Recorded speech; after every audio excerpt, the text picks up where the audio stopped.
Boa noite e bem-vindos ao Pensamento Crítico desta semana.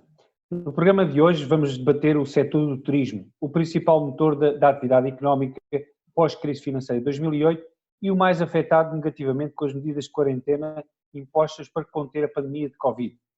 Para conhecer o que se passa no terreno serão meus convidados João Coelho, porta-voz do movimento SOS Autocarros, e na segunda parte terei Eugénio Fernandes, CEO da Euroatlântico. João, obrigado por ter aceito o convite. Como é que está o setor dos autocarros de turismo, que são, e nomeadamente o movimento que representa, são cerca de 200 empresas e no global são cerca de 2.000 trabalhadores. Como é que está o setor a viver esta fase, sabendo que os apoios que existem são manifestamente escassos? Boa noite, obrigado pelo convite. Antes de mais, não temos tido a oportunidade junto da imprensa de falarmos em concreto do nosso setor e, portanto, é com muito agrado que registre este convite e esta disponibilidade. Nós estamos a viver com bastante apreensão esta pandemia, mas estamos a vivê-la já há bastantes meses. Esta apreensão começou em janeiro, nós tivemos os primeiros sinais do impacto em janeiro com a anulação de vários serviços do mercado asiático, em concreto. Depois, com a pandemia a alastrar-se para a Europa, primeiro com um impacto fortíssimo em Itália, e começámos também a sentir as anulações dos clientes do centro da Europa, que eram os dois mercados fundamentais para a nossa atividade. Convém explicar às pessoas que a nossa atividade se envolve em várias áreas, em vários tipos de transporte, mas realmente o transporte de turismo é o mais importante, é a maior fatia da nossa faturação. Da faturação prevista para esta altura do ano. Trabalhámos apenas em janeiro e fevereiro, uma altura que normalmente é de menor faturação, tradicionalmente, época baixa. Já não conseguimos faturar o suficiente em março para garantir uma almofada suficiente para enfrentar as primeiras dificuldades que têm a ver, naturalmente, com os encargos com trabalhadores, os encargos com fornecedores e com a banca.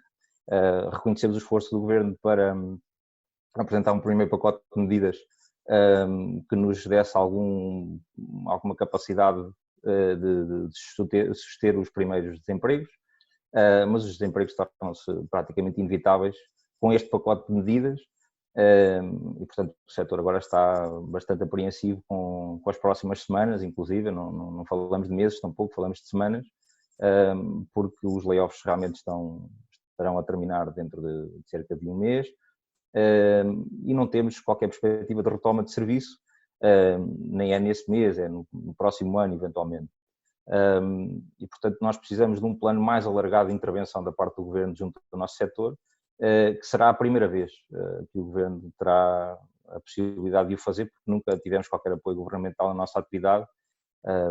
Talvez os espectadores não tenham essa noção, mas as viaturas com que nós trabalhamos custam cerca de 250 mil euros cada uma, e, portanto, em empresas com 10, 15 viaturas, estamos a falar de investimentos abultadíssimos, feitos muitas vezes com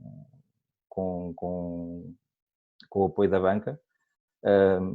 As moratórias que foram concedidas terminam em setembro e o primeiro impacto também das moratórias virá sem qualquer tipo de faturação. Nós estamos sem suporte para aguentar as nossas atividades. Em relação a isso é importante falarmos, portanto, a questão é esta, a simples moratória, mesmo que seja estendida para dezembro, na realidade apenas vai colocar mais pressão depois nas empresas quando retomarem a atividade, sendo que elas próprias têm que depois ter algum foco nos seus trabalhadores também, porque basicamente vocês não estão a faturar rigorosamente nada, e presumo que a almofada que o setor teria para enfrentar uma crise não fosse muita, aliás, como é na generalidade da economia nacional, com exceção de algumas empresas, e o que é certo é que as previsões para uma retoma não são nada animadoras na questão do turismo. Aliás, fala-se não só na questão da aviação, mas de forma geral o turismo, o que se está a antever é uma reposição gradual dos serviços, mas no prazo de 12, 18 ou mesmo 24 meses. E, portanto, isto não é apenas uma questão de fazer click on, click off, não é? E existem aqui medidas que certamente vocês estão a tentar obter. Que medidas é que são essas? Sim, nós realmente não podemos simplesmente parar as nossas empresas, não é uma linha de produção que nós possamos parar e não temos uma negociação com os nossos trabalhadores que nos permita dispensá-los, pô-los em casa e depois recuperá-los quando houver a recuperação da atividade também. Portanto, nós precisamos de um pacote mais amplo de medidas, em concreto uma extensão das moratórias, é verdade, nós precisamos dessa posição de conforto junto da banca, porque as empresas estão pouco defendidas nesse ponto. Precisamos também de uma ajuda mais criativa com a questão dos trabalhadores, porque nós não os queremos perder. Nós formamos equipas durante muitos anos e agora vemos com bastante preocupação, se calhar, perder este trabalho todo que fizemos durante vários anos, sem a possibilidade legal de os recuperar daqui a 3, 4, 5 meses depois de os despedirmos. Portanto, isso é realmente muito, muito difícil de gerir. E o que nós pedimos ao Governo e até em conjugação com a Associação Nacional de Municípios é procurar, no conjunto dos vários serviços que o Estado necessita de transporte de passageiros, alguma solução diferente de acesso destas empresas ao mercado de transporte de passageiros regular, por exemplo, ao exemplo de outras atividades, negociarmos com as entidades públicas um conjunto de pagamentos antecipados para prestações futuras da nossa atividade, sendo que isso requer sempre um enquadramento legal muito mais vasto do que o existente, porque vivemos um cenário de manifesta exceção e, portanto, aqui também precisamos de algumas medidas excepcionais. Mas para isso o Governo também tem que entender que este setor merece ser salvo, porque eventualmente alguns poderão considerar que não necessitaríamos de uma ajuda especial, e pensamos que essa tem sido a realidade do Governo até agora, que não há medidas excepcionais para setores específicos. No entanto, nós... Mas João, interromper, porque o que é certo é que em vários setores existem algumas medidas que fazem toda a diferença. Por exemplo, na questão dos festivais, por exemplo, existe uma possibilidade dos organizadores não pagarem, não devolverem o dinheiro e no curto prazo, e portanto o dinheiro ser devolvido só passado daqui a 2 anos se as pessoas não quiserem utilizar os vouchers. Mas no vosso caso, também, por exemplo, a questão dos seguros, que eu sei que é uma questão premente, o autocarro paga cerca de 1000 euros por seguro por mês, não é? Sim. E é um custo fixo que vocês não conseguem nesta fase, pelo menos de forma natural, reduzir. E, portanto, quais é que são as medidas concretas para além disso? Sim, nós nos seguros até pedimos uma posição semelhante ao que foi a moratória em relação aos bancos, ou seja, que nós conseguíssemos ter com os seguros a possibilidade de adiarmos o pagamento de algumas das nossas obrigações enquanto estamos sem atividade, ou eventualmente permitir a renegociação. Já há um decreto nesse sentido, que permite realmente ao segurado requerer a renegociação dos seguros. A seguradora terá que atender positivamente a esse pedido, só que não há garantias em relação ao resultado final dessa negociação. E naturalmente nós estamos numa posição mais enfraquecida em relação à posição das seguradoras e não queremos deixar as nossas viaturas sem seguro, porque a mera suspensão dos seguros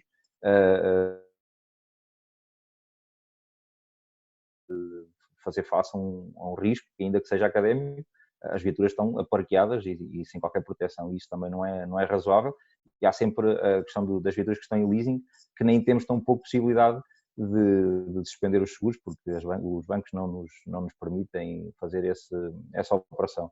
Portanto, nos seguros também temos esse pedido para o Governo ter uma posição mais veemente, tendo em conta também o volume de encargo que isso representa para o nosso setor, e depois há um conjunto de medidas específicas que têm que ser atendidas, e isso requer uma legislação especial. As viaturas hoje em dia só podem transportar crianças com um limite de 16 anos, quando essa não é a realidade noutra parte do território nacional, por exemplo, na Madeira. E a verdade é que nós já perdemos um ano de trabalho com estas viaturas. Elas continuam a desvalorizar muito rapidamente. Estas viaturas, pelo elevado valor inicial, desvalorizam muito depressa, sempre com este limite dos 16 anos de vida útil, eventualmente para fazermos negócio, e precisamos que isto seja estendido para conseguirmos também continuar a ter estes ativos nas nossas empresas com valor acrescentado, para depois eventualmente mais tarde podemos continuar a garantir a nossa renovação de frota. Há aqui realmente uma situação muito dispara em relação às empresas que fazem transporte regular especializado, o vulgo transporte público, portanto, os transportes que estão neste momento concessionados têm subsídio, é normal que haja subsídio em função da fixação de preço. Nós não temos esse tipo de apoio, nem temos qualquer tipo de faturação expectável. E isso dá um peso ainda maior à questão da falta de tesouraria. E, portanto, aqui... João, essa questão da tesouraria é importante. Vocês, neste momento, para já ainda é um problema de liquidez e não um problema de solvência, porque eu vejo que o vosso setor um bocado também como o setor do alojamento local, que dentro do turismo também é importante hoje em dia, e que também está algo desprotegido, nomeadamente as pessoas que não têm acesso a qualquer tipo de apoios, porque não descontam para a Segurança Social e não estão abrangidos. As pessoas que não precisam de crédito ou não querem crédito, isso basicamente pode ser um tiro no pé, e vocês não têm esse tipo de apoio também, portanto não têm subsídios, mas o que é certo é que são a interligação do turista com muitos serviços também que existem. Portanto, são vocês que levam os turistas, imaginemos que até podem chegar de avião, mas depois são vocês que os levam para outros locais e, portanto, é um serviço que, se não existir, o turismo tem certamente outra dinâmica muito menos interessante e outras empresas que estão afetadas. Portanto, vocês levam as pessoas a locais que depois transformam a vida económica desses locais, não é? Precisamente. Nós temos aludido a esse facto, precisamente, na justificação para o Estado fazer aqui um investimento diferente para este setor em relação a outros. Porque a nossa ausência representaria a inclusão de uma grande parte do turismo em Portugal. E inclusive com um impacto disparo pelo território e até pela dimensão. Seria assimétrico o impacto também no conjunto de oferta hoteleira e de restaurantes, porque naturalmente estamos a falar de pequenas unidades hoteleiras de 100 camas, 200 camas que estão por muitos dos territórios que não são os de Lisboa e Porto, as grandes cidades, que contam connosco, eu diria que diariamente durante uma época inteira, e que não nos terão lá para entregar os passageiros, caso nós não consigamos aguentar esta enorme pressão de tesouraria durante um ano, porque efetivamente nós temos não só a questão da sustentabilidade que podíamos garantir por o conjunto de medidas que falámos, mas ainda precisamos de fazer face a algumas despesas, até por maioria de razão, temos as nossas obrigações para com o Estado que temos que continuar a cumprir, e não há qualquer suspensão das nossas obrigações fiscais e contributivas para com a Segurança Social, essas permanecem, para além de todos os outros encargos que são evidentes. Eu chamava a atenção só em relação ao alojamento local, e isto é algo que posso também transpor numa comparação para muitos outros setores, é que nós perdemos investimento feito à medida que o tempo passa, enquanto o alojamento local tem o seu imóvel, tem o seu investimento que permanece, e normalmente é pago a 30, 40 anos, nós temos que pagar os nossos autocarros, não diria que nos 16 anos da vida útil do carro para o transporte de crianças, como falávamos há bocadinho, mas os carros têm que estar pagos em 5, 6, 7, 8 anos. E isso é mais uma pressão acrescida, que pode não ser agora, mas para quem conseguir sobreviver vai refletir-se certamente em mais encargos nos próximos João, anos. E certamente que, nomeadamente, por exemplo, para o interior, vocês fazem bastante serviço para os interiores e para as pequenas localidades, portanto, onde os aeroportos não chegam diretamente. Qual é que é o cenário se vocês não conseguirem os apoios que precisam num curto espaço de tempo e caso a pandemia, por exemplo, existe uma segunda vaga no inverno e que vos limite as operações, pelo menos o resto do ano, porque este ano provavelmente dificilmente terão alguma coisa que se veja e que possa inclusive afetar o ano que vem. Como é que é o cenário no pior dos casos? No pior dos casos, nós temos 2.000 trabalhadores no conjunto das empresas associadas a este movimento, e aquilo que as pessoas apontam como contas iniciais, portanto é sempre em projeções muito imprecisas, mas eventualmente afiando-nos aqui no cenário de um ano sem faturação, sem qualquer outro tipo de apoio, estamos a pensar que pelo menos 3/4 dos trabalhadores terão que ser despedidos. Não há razão para nós pensarmos que para além do verão nós tivéssemos qualquer tipo de faturação já numa altura dita normal.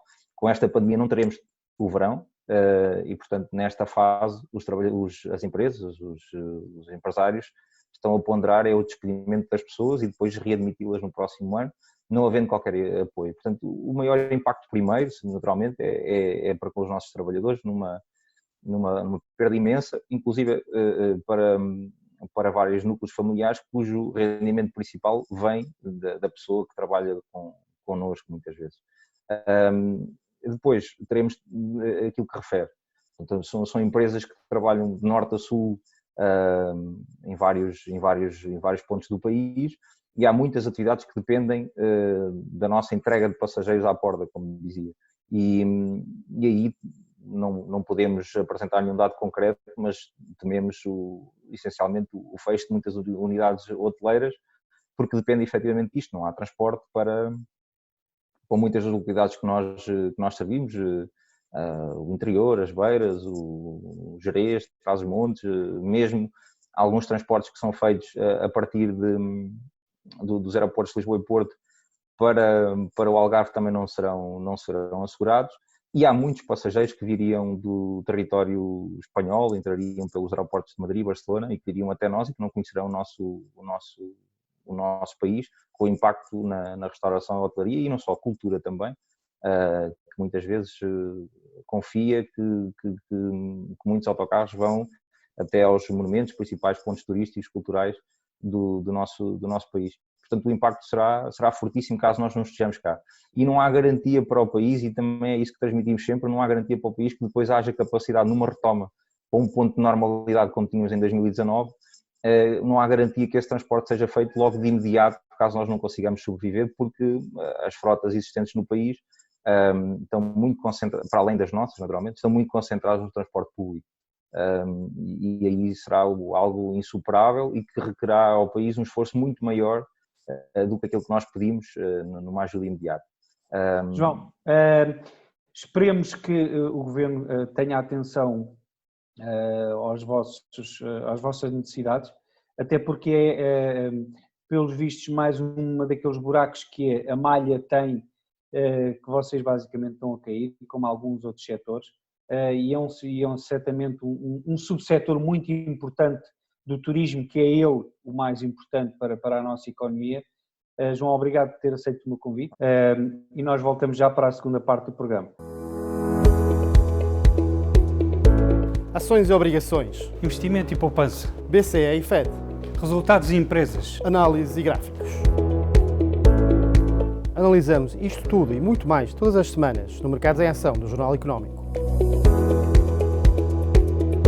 Temos analistas de topo em estúdio e em direto de Londres, Washington e de vários pontos do globo. No Espaço Empresas convidamos líderes de negócios que marcam a diferença em Portugal e lá fora. Contribuímos ainda para a literacia financeira com a palavra da semana. Não percam Mercados em Ação nos sites e nas redes sociais do Jornal Económico. Bem-vindos à segunda parte do programa. Vou falar então com o Eugénio Fernandes, CEO da Euroatlântico. Eugénio, o mercado da aviação foi quase certamente um dos mais afetados com esta crise, com a frota global da aviação civil mais de 60% em terra, com uma redução drástica de passageiros e mesmo de carga, nos Estados Unidos cerca de 96%, mesmo em Portugal o responsável da Ground Force disse-nos que tiveram uma redução de 96% também na ordem disso, e o pouco que tem são alguma carga, portanto houve aqui uma transformação radical. como é que vocês, Euroatlântico, têm vivido estes 2 meses? Quais é que têm sido os principais obstáculos e desafios que têm enfrentado? Bom dia, Marco. Antes de mais, o meu obrigado por mais uma vez me convidarem para estar aqui e falar um bocadinho convosco e partilhar um bocadinho o que se passa na nossa indústria. Eu não me vou alongar a fazer comentários relativamente ao mercado da aviação global. Acho que na tua introdução disseste-o bem, deve ser a indústria talvez, enfim, mais afetada, milhares de aviões no chão, reduções em companhias aéreas quase a 100%, companhias sem receita, aceleramento grande de falências de empresas que nem aguentam, com as poucas ajudas que há neste momento, ultrapassar esta situação.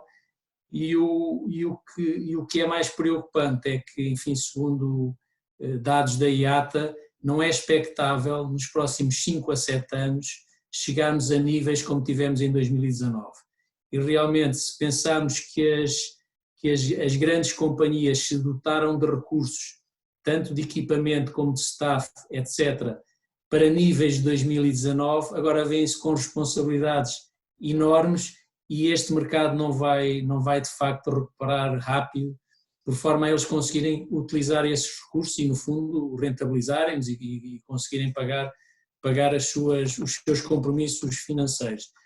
De qualquer forma, também é óbvio que o setor do longo curso, onde a Euroatlântico se inclui, será o de retoma mais lenta. Espera-se que, de facto, os setores pequenos, não é? Pequenos voos, intra-europeus, Norte da África, etc., sejam de facto os que recuperem mais rapidamente, mas do lado dos passageiros, o longo curso será de facto o que mais demorará a recuperar, e isso naturalmente terá impactos no nosso negócio da Euroatlântico.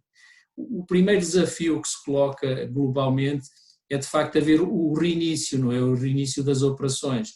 E o reinício das operações passam muito por quatro áreas. No fundo é todo o sistema da aviação, desde aeroportos, a companhias, a controladores de tráfego aéreos, etc., voltarem a ter o seu sistema com capacidade para arrancar, porque todos sabemos que quando uma fábrica para, voltar a ligar a luz, voltar a pôr a máquina toda em andamento, tem a sua inércia, e de facto esse reinício terá que ter essa capacidade de fazer o restart do sistema, terá capacidade de voltar a dar aquela experiência que o passageiro esperava ter de uma viagem aérea, e isso é uma coisa que nós vamos ter que voltar a dar, vamos ter que voltar a dizer ao passageiro: acredito que você vai ter uma boa experiência, tanto a bordo como no aeroporto, como nas esperas. E isso passa naturalmente pelo restaurar da confiança dos clientes, que talvez seja o que vai demorar mais tempo, que as pessoas vão ter receio de viajar, porque o avião está muito cheio, não foram feitos testes, há uma pessoa ao meu lado que está a tossir, enfim, e essa recuperação da confiança eu diria que vai ser de facto o mais difícil, mas tem que se caminhar por aí também. E depois, por último, o último ponto deste reinício, que é muito importante, é estimular a procura. E o estimular a procura, como todos nós sabemos, vai ter que haver financiamentos, vai ter que haver apoios, vai ter que haver programas de desenvolvimento dos destinos seguros, e por isso essa parte do estimular outra vez a procura, dando-lhe confiança e dando-lhe confiança que a experiência a bordo vai ser boa, é um caminho que vai demorar, no meu entendimento, alguns anos.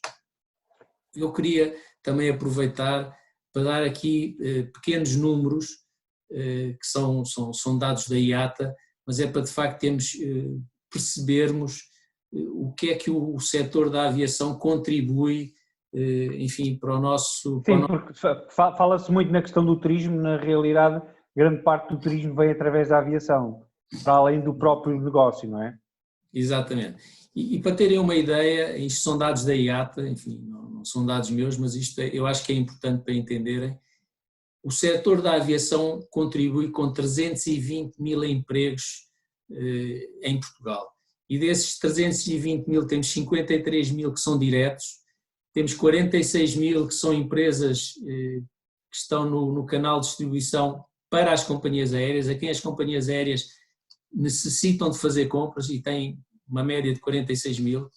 Temos 26 mil empregos criados porque o staff que trabalha na aviação gasta dinheiro e por isso é preciso ter esses postos de trabalho para fornecer as necessidades dos trabalhadores da aviação. E depois temos 197 mil postos de trabalho que são criados de toda a estrutura turística, considerando todos os passageiros que as companhias aéreas trazem para Portugal. Isto traduzido em números e em percentagens, o que é que significa? Significa que o setor contribui com 13,6 bilhões de dólares para o nosso PIB nacional e isto representa 6,6% de contribuição para o nosso PIB. Isto considerando as chegadas de passageiros ao nosso país. E de facto é um setor que teve um impacto brutal e esta contribuição direta e indireta vai-se fazer sentir, como se está a fazer sentir todos nós sentimos. E diz-me, então, como é que nós, porque se bem percebo, o principal problema nesta fase, e nomeadamente para a Euroatlântico, não é os 2 meses que passaram, não é eventualmente os 2 meses que vêm aí, mas é tentar perceber como é que o mercado vai ser daqui a 1, 2, 3, 4, 5 anos, até porque neste momento a Europa continua parada, nos Estados Unidos faz alguma coisa e na Ásia também. Aliás, ainda no outro dia vi uma daquelas imagens estilo Flight Radar, portanto com todos os aviões, que basicamente existem 2 polos, que é Estados Unidos um pouco e Ásia mais, mas de resto não existe quase mais nada. E a Goldman Sachs ainda ontem tinha indicado que a procura por jet fuel pode nunca voltar aos valores de 2019. Isto para uma empresa que vive também de expectativas, é muito complicado de fazer essa gestão. Sim, é muito complicado. Eu não vou responder já à pergunta que me colocaste, o que é que nós prevemos em termos de mercados. Queria fazer um pequeno enquadramento para explicar como é que eu vejo o desafio dos próximos anos. Vou tentar ser breve, mas pronto, no caso específico da Euroatlântico, vivemos da oportunidade. Nós naturalmente, como qualquer empresa sensata, perante este cenário tomamos todas as medidas que todos tomam, os layoffs, os teletrabalhos, enfim. Em termos de frota, no caso da Euroatlântico, vai um bocadinho, está um bocadinho acima da média do setor. Nós parámos 40% da nossa frota entre parqueamento de longa duração e de aproveitar para fazer manutenções necessárias.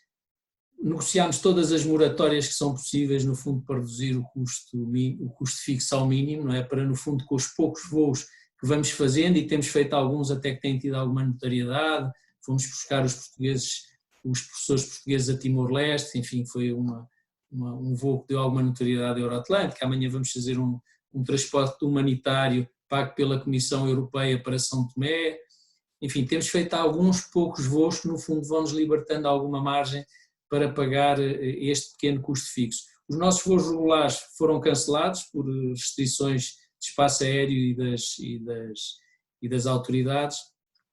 Agora, a Euroatlântico mantém-se com capacidade para retomar a atividade a 100% de uma forma muito mais rápida do que qualquer companhia regular. E isto por uma simples razão, porque somos pequenos, temos uma frota pequena, somos muito ágeis, muito flexíveis e por isso temos muita capacidade de começar imediatamente. E a oportunidade que nós vemos é exatamente aí.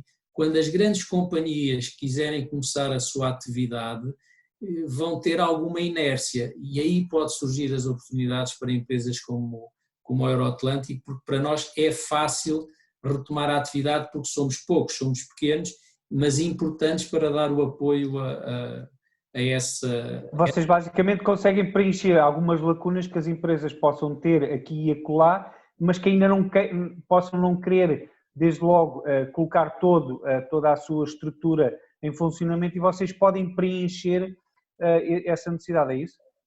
Até porque há aqui uma coisa importante, quer dizer, nós não despedimos ninguém, nós mantemos a nossa força de trabalho 100% certificada para voar, mantemos as pessoas a ir a simulador, por isso em qualquer momento podemos retomar a operação. As grandes companhias, como nós sabemos, parquearam aeronaves que depois para serem retomadas a sua operação demoram algum tempo, despediram trabalhadores, despediram pilotos, isso faz com que se perca a proficiência e a operacionalidade das companhias, que no caso da Euroatlântico, sendo pequenina, é uma vantagem, nós conseguimos manter toda essa operacionalidade e todo o nosso staff.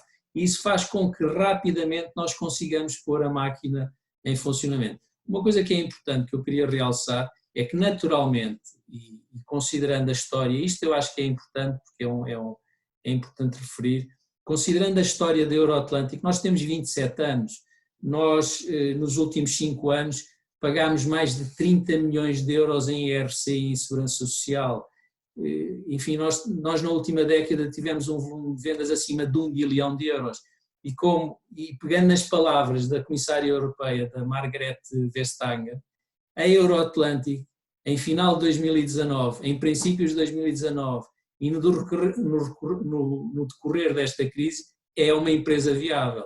E por isso, naturalmente, também fizemos o pedido de apoio ao Governo, enfim, não mais do que todos os outros pedem. Queremos é que realmente, da parte do nosso Estado, haja uma atitude e uma intervenção coerente e igual, quer dizer, que não haja aqui filhos e que não haja enteados, não é? E por isso, considerando a história da Euroatlântico, considerando as nossas capacidades e a capacidade de retomarmos rapidamente, nós sentimos capazes de que logo que haja uma pequena abertura, começar a operar com rapidez. O futuro, como eu disse, enfim, quando trocámos algumas impressões, o que nos preocupa neste momento não são os 2 meses que passaram, não são os próximos 2 meses. Logicamente, do ponto de vista micro, preocupa-nos, porque estamos numa situação de teletrabalho e, como todos sabemos, coordenar equipas em teletrabalho torna-se muito mais difícil do que presencialmente. Por isso temos pequenos desafios no dia-a-dia, com as equipas, com a operação, mas onde nós realmente temos que perder tempo a pensar é como é que vai ficar o mercado dentro de ano e meio a 2 anos, neste caso específico para a Euroatlântico, porque a Euroatlântico tinha já um mercado maduro e vemos pela concorrência que temos no mundo inteiro, como é que vai ficar esse mercado. Na pior das hipóteses, havendo tantos aviões disponíveis, havendo tantos pilotos disponíveis, que é uma realidade que deu uma cambalhota de 180 graus, não havia pilotos, não havia aviões e agora de repente passou a haver tudo. Perante uma realidade dessas, o pior cenário era o mercado onde a Euroatlântico estava inserido ficar pequenino, não é? E automaticamente fazer com que algumas companhias não tenham capacidade de... Isso não nos preocupa, porque nós nos últimos 27 anos, de crise em crise, fomos reinventando o nosso negócio.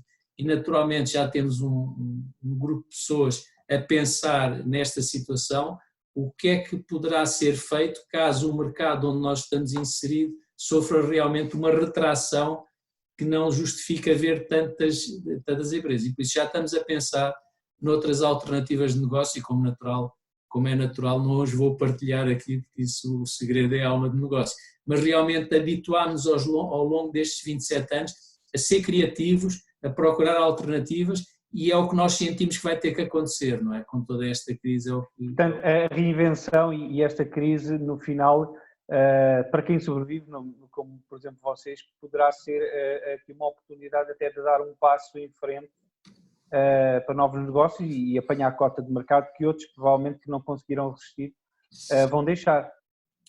Sim, essa é a nossa expectativa, não é? Nós com a nossa criatividade, enfim, que é conhecida nos últimos anos, é conseguirmos manter-nos, estamos muito positivos, logicamente que... Diz-me, Eugênio, em concreto, o que é que, por exemplo, o Estado poderia fazer para o setor?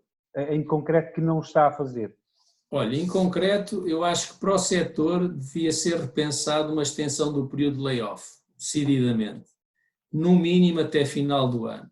E depois há uma série de medidas que podem ser pensadas, tipo a isenção da TSU nos próximos 12 meses, a isenção do pagamento do pagamento por conta do IRC em 2020, a possibilidade de deduzirmos prejuízos fiscais até 100% por um período mínimo de 5 anos, enfim, entre muitas outras, e uma coisa muito importante que os tour operadores conseguiram e que neste momento as companhias aéreas estão a lutar, é a possibilidade de reembolsarmos os nossos passageiros dos voos regulares em vouchers e não em dinheiro, porque isto aqui é um bocadinho como se passa com a banca. Sim, que é o que acontece também com os festivais, não é? Portanto, as pessoas vão receber vouchers e só daqui a um ano, inclusive, correto? Claro. Quer dizer, e neste momento nas companhias de aviação, enfim, só se entretanto nas últimas horas ou nos últimos minutos houve alterações, porque isto, as mudanças são de tal maneira velozes que nós podemos estar aqui a falar uma coisa e daqui a 5 minutos já não ser verdade. Mas o que os tour operadores portugueses conseguiram transformar em lei foi que os passageiros são obrigados a aceitar o voucher. Se não usarem esse voucher no período de 2 anos, então sim, receberão dinheiro. Agora, imediatamente é a história dos bancos, fomos todos hoje ao banco pedir dinheiro, o banco não tem dinheiro. Com as companhias aéreas acontece um bocado o mesmo. E aí sim, poderia haver uma abertura. Em Espanha já foi, o Estado espanhol já deu o ok, a Comissão Europeia ainda está um bocadinho renitente a isto, dizemos que nós temos que transformar os vouchers muito atrativos, mas enfim, mas não podemos dizer que não. E o nosso governo deveria também tomar aí uma posição. Se aprovou para os tour operadores, porque é que não aprova para as companhias de aviação? Porque é uma questão de liquidez, correto? Vocês não conseguem ter liquidez. Que é uma questão de liquidez.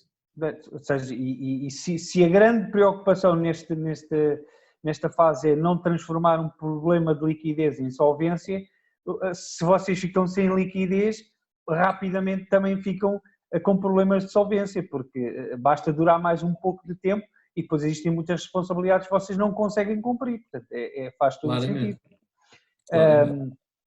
Eugénio, em termos de Euroatlantic, umas palavras finais, como é que vês para além desta pandemia, como é que vês a situação da Euroatlantic evoluir, caso realmente exista o regresso, porque as pessoas não vão deixar de viajar, pode haver uma recuperação mais lenta. Achas que a Euroatlantic vai ter um crescimento baseado no que tem acontecido no passado, ou vais entrar noutros mercados, como já disseste que iam fazer? Por onde é que vai passar esta reinvenção? Olha, em primeiro lugar, dizer que de facto nós estamos confiantes porque temos uma grande equipa. E a equipa da Euroatlantic tem demonstrado ao longo dos anos que é capaz de vencer todas estas crises. Em 2009, quando estávamos em crise, foi quando a Euroatlantic comprou o 777. Este ano temos um desafio grande, porque em janeiro assinámos a compra de 2 787 para receber em abril do próximo ano. É um grande desafio, depois a seguir entramos nesta situação. Por isso, eu não tenho dúvidas nenhumas que, sendo criativos, contando com a nossa equipa que é fantástica e repensando o negócio, ir melhorando melhorando o nosso produto, que é a natural substituição dos 767 pelos 787, eu não tenho dúvidas e estou muito crente que nós vamos conseguir manter algum negócio no nicho em que estamos, porque, enfim, consideramos-nos capazes e este negócio também não vai desaparecer por completo, mas naturalmente entrando noutras oportunidades que vão ser deixadas abertas por saídas de players do mercado e conseguindo mostrar ao mercado que mais uma vez a Euroatlantic conseguiu sobreviver a uma tempestade destas, os investidores e as pessoas que trazem a aporte de capital vão apostar em companhias como a Euroatlantic e isso vai-nos fazer crescer. Por isso, no caso da Euroatlantic, pode ser uma oportunidade de, se sairmos das cinzas, alguém olhar para nós e dizer, pá, aqueles tipos conseguem sempre sair das cinzas, pá, temos que apostar mais neles. E de facto, com as nossas ideias, conseguimos continuar esta senda de sucesso dos últimos 27 anos, porque é importante referir como nota final, A Euroatlântica é um case study. Em 27 anos ganhou sempre dinheiro, em 27 anos pagou sempre impostos. Como eu referi, nos últimos 5 pagámos 30 milhões. Por isso é claramente uma companhia que merece ser acarinhada e ser apoiada para durar pelo menos mais 27 anos. Fica a mensagem, Eugénio. Obrigado por ter aceito o meu convite. Boa sorte para a Euroatlântico. E nós voltamos já com o programa com os melhores da semana. Bem-vindos de novo, agora com os melhores da semana, os memes, e começamos com o Monumento ao Banhista 2020, que certamente dará muito que falar por causa dos semáforos virtuais. Depois vamos, finalmente, à imagem que o pensamento crítico obteve do dinheiro da chamada devolução de rendimentos por parte da geringonça. Depois temos a dupla do momento, o senhor contente e o senhor feliz. O senhor contente que, pelos vistos, não respeita as normas de distanciamento nos restaurantes, porque certamente que não habita em conjunto com as pessoas com que está à mesma mesa. E por fim temos o vídeo do senhor feliz, ou neste caso, do professor Esquemas. Muito obrigado por estarem desse lado, até para a semana. Sabe porquê? Porque vai toda a gente, a praia onde eu nado normalmente é muito pequenina. Portanto, às 9, 10, 11 da manhã está completamente cheio. Eu já pensei em um esquema com uns pescadores amigos, que é quando estiver muito cheio, muito cheio, muito cheio, arranjo maneira de eles me alugarem um barco e uma chata fora. a remos, e eu vou ali da plataforma dos pescadores, paro ali ao fé, ali em frente da praia, tem que ter a escadinha, porque para subir depois é uma escadinha. Mas mergulhar é como